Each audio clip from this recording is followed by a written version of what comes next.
Hello दोस्तों, आज हम लोग देखेंगे चोल साम्राज्य, चोल वंश।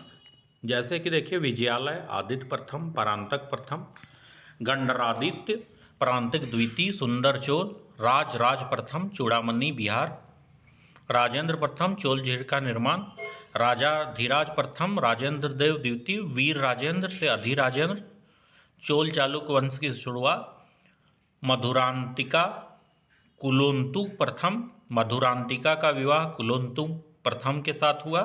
इसके बाद अधिराजेंद्र हुए। इसके बाद विक्रम चोल, कुलोत्तुंग द्वितीय, राजराज द्वितीय, राजाधिराज द्वितीय, कुलोत्तुंग तृतीय, राजराज तृतीय, राजेंद्र तृतीय। तो चोल वंश का संस्थापक संगम युग से प्रारंभ होता है। मेगास्थनीज के इंडिका और अशोक के अभिलेखों में चोलों का उल्लेख किया गया है। 9 से 12वीं शताब्दी तक चोल वंश ने तमिलनाडु, आंध्र प्रदेश और कर्नाटक पर शासन किया। 8वीं सदी के उत्तरार्ध में पुनः चोलों की राजनीतिक सत्ता का उत्थान हुआ। इस समय दक्षिण भारत में राष्ट्रकूट, चालुक्य, पल्लव और पांड्य में सरोजता के लिए संघर्ष हो रहा था। चोलों का प्रारंभिक इतिहास संगम युग से प्रारंभ होता है। चोल साम्राज्य की स्थापना विजयालय ने की थी, जो प्रारंभ में पल्लवों का सामंत था। विजयालय को चोल साम्राज्य का द्वितीय संस्थापक माना जाता है।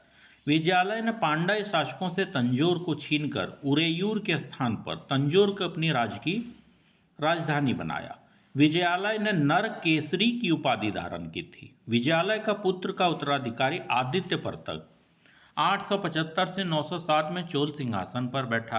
आदित्य प्रथम ने कोंडराय की उपाधि धारण की। इसके बाद परांतक प्रथम 907 से 953। आदित्य प्रथम के बाद परांतक प्रथम राजगद्दी पर बैठा।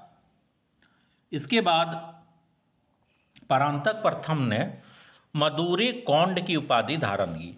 तकोलम का युद्ध राष्ट्रकूट शासक कृष्ण तृतीय और परांतक प्रथम के मध्य हुआ, जिसमें चोल राजा पराजित हुआ। परांतक प्रथम के दरबार में ऋग्वेद का टीकाकार वेंकट माधव का निवास था। सबसे समृद्ध चोल शासक राज प्रथम और उसका पुत्र राजेंद्र प्रथम था। राज प्रथम 985 से 1014 के बीच गद्दी पर बैठा। वास्तविक नाम अरिगो लीवर्मन था। लो और रक्त की नीति पालन करते हुए राजराज की उपाधि धारण की। अपने शासनकाल में कांडलूर, शालकेल, मरुत की उपाधि ग्रहण की। इसमें त्रिवेंद्रम के चेरों की नौसेना को ध्वस्त कर दिया। इसने मैदूर पर आक्रमण किया और पांड्य राज्य को बंदी बना लिया। राज प्रथम ने श्रीलंका पर आक्रमण किया और उसके उत्तरी भाग को जीतकर अपने साम्राज्य में मिला लिया। राज ने अनुराधापुर के स्थान पर पोलनरुआ को अपनी राजधानी बनाया तथा जयनाथ मंगलम रखा। राज ने शिवपाद शेखर की उपाधि धारण की। राज के नौसैनिक प्रारंभ के एक अच्छा उदाहरण मालदीव के विजय थी। बृहदेश्वर मंदिर, जैसा कि आपको पता है कि प्रारंभिक समय में इसका नाम राजराजेश्वर शैव मंदिर तथा बाद में इसका नाम बृहदेश्वर मंदिर रखा गया। तमिलनाडु के तंजौर में स्थित बृहदेश्वर मंदिर पूरी तरह से ग्रेनाइट से निर्मित है। चोल वंश के राज प्रथम ने इस मंदिर का निर्माण कराया था।